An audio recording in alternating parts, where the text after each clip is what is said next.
If you've ever tried printing 1099s, W-2s, AP checks, or other IRS forms from Dynamics GP and found everything landing a little too high, too low, or slightly off to the side, don't worry.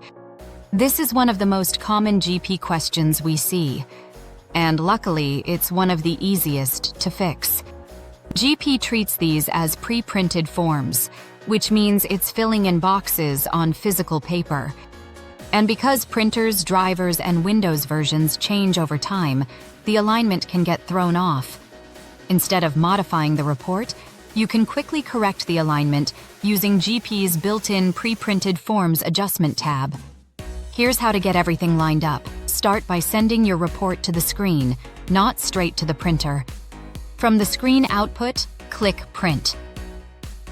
This ensures you can access the pre-printed forms options depending on your GP setup. In the printer dialog, choose your actual printer first, because these settings are saved per printer. Then select the Pre-Printed Forms tab. Now adjust the vertical and horizontal measurements. Positive numbers move the print down or to the right.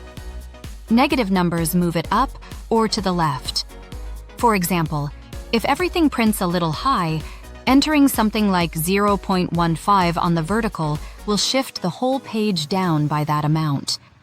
If you're using Windows 11, you may need to run GP as administrator to reach this print dialog.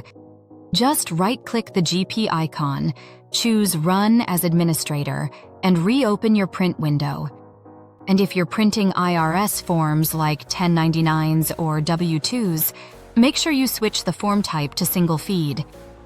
The default is continuous, which is meant for dot matrix printers. Single feed gives you the version designed for laser printing and better spacing. That's all there is to it. Few quick adjustments, and you're back to perfectly aligned pre-printed forms. If you found this helpful, be sure to check out the other videos in our Tips and Tricks for Dynamics GP Users playlist and click that subscribe button. We've got plenty more GP know-how coming your way.